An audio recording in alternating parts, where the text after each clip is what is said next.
Mr. President. I wanted to speak to a number of issues related to this revised budget, and just want to remind my colleagues that 6 weeks ago, you came before us and told us that we had no choice but to raise property taxes by $300 million.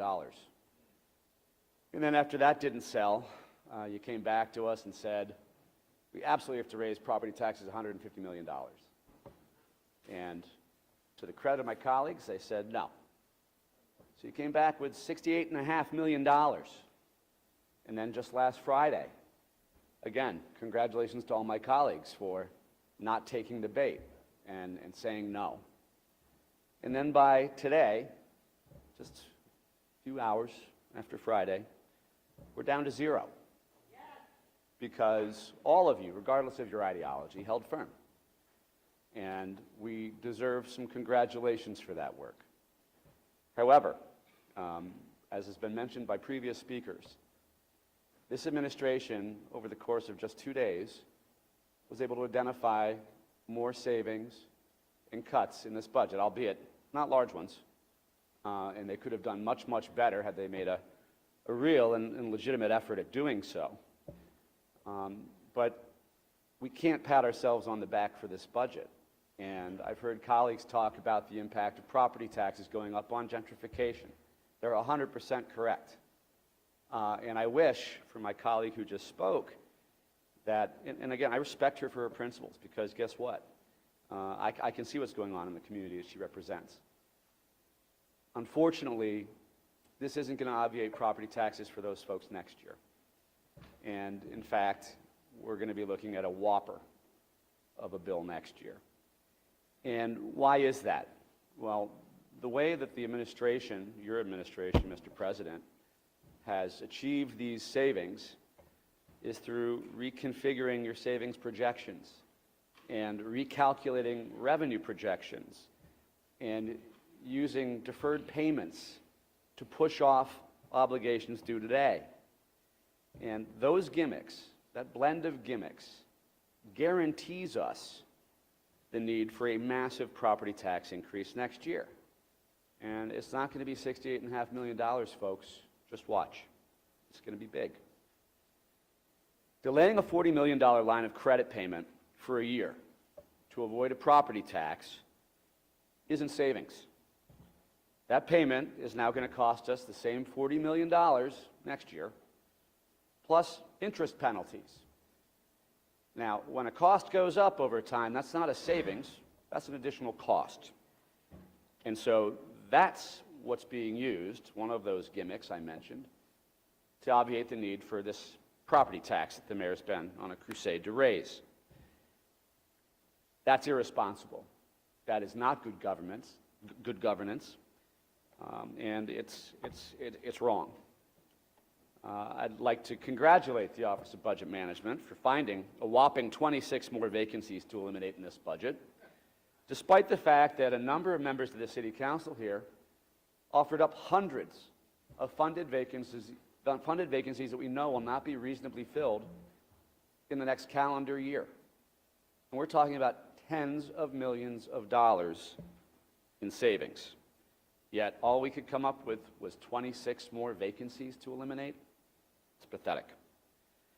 And then last week, we spent a lot of time, actually not nearly enough, but some time going through the last round of budget amendments, where we caught some interesting little tidbits, and the press did a great job exposing those.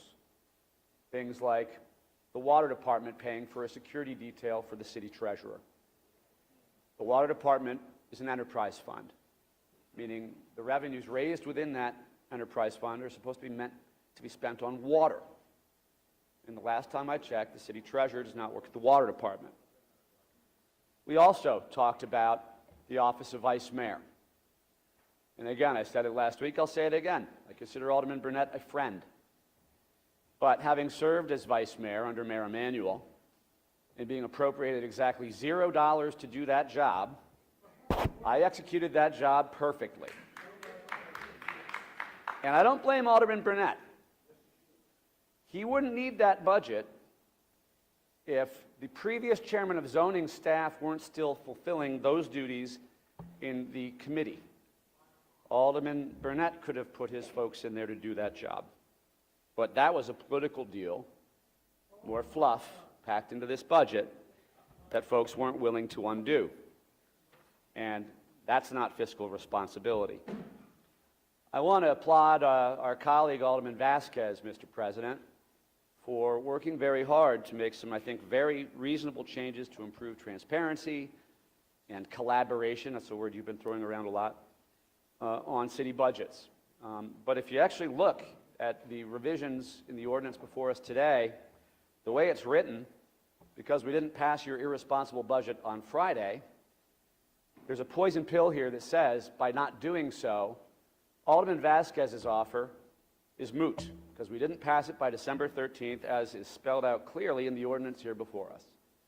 So one of the highlights of this ordinance that we could be celebrating today has been rendered moot because you didn't draft the ordinance properly.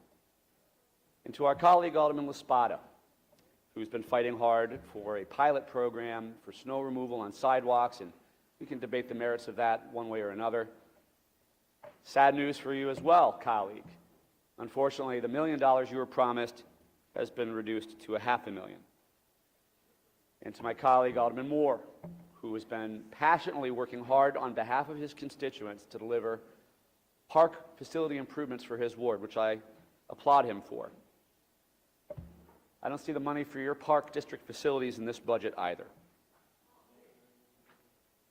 You know, the group of 15, which has been mentioned over the last few weeks, is not a group of likely suspects to be working together. Everyone knows here, who's been here long enough, that Alderman Beal and I have had lots of disagreements over the decade and a half plus we've served together, yet on this issue we've come together and we've been working hand in hand every single day. And that's because we know the consequences that are going to come with approving a fiscally irresponsible budget this year. You know, this coalition, this work group that some of my colleagues like to refer to as MAGA extremists or the Brodoliak 29 is about as diverse as they can get. African Americans, Latinos, Asian Americans, Caucasians, men, women. Anthony said Italians. And I could tell you, to try and make this a racial thing, or a classist thing, or a corporate billionaire thing, is baloney. And it's empty rhetoric, and no one here should be buying that. No one.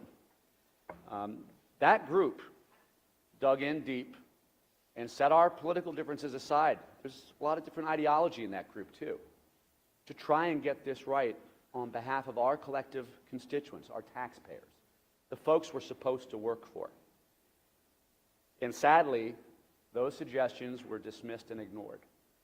And they were dismissed as nonsense from ideologues, from extremist conservatives. And if you look at this group, nothing could be further from the truth. And to my colleagues who rightfully demanded that ShotSpotter be turned back on until we have a system in place to replace it.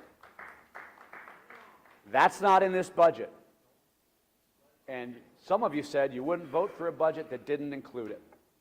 It's not in here. So careful how you vote. But that was 33 aldermen.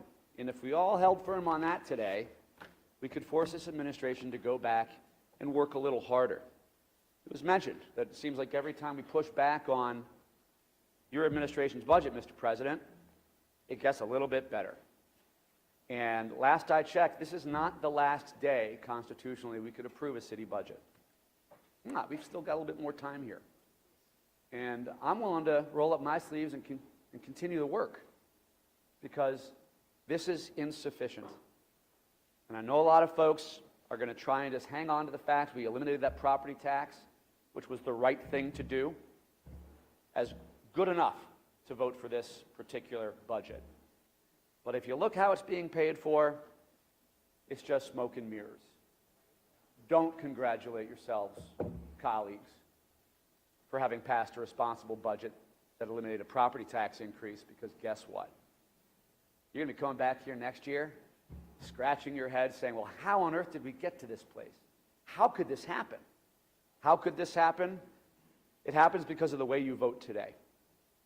So keep that in mind. There is still a little bit of time left for you to get this right.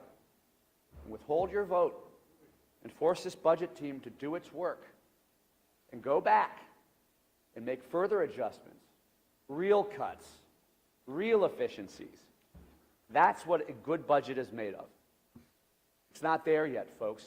I want to thank all of you, though, for getting us this close.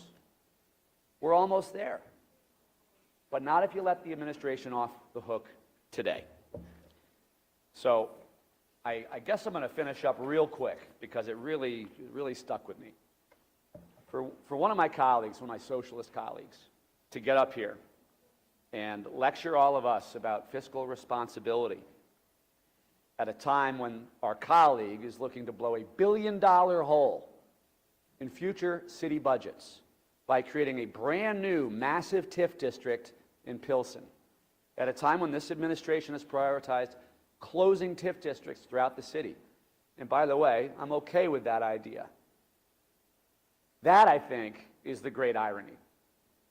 Telling us what's fiscally responsible when we're about to divert $1 billion away from local taxing bodies for someone's fiefdom.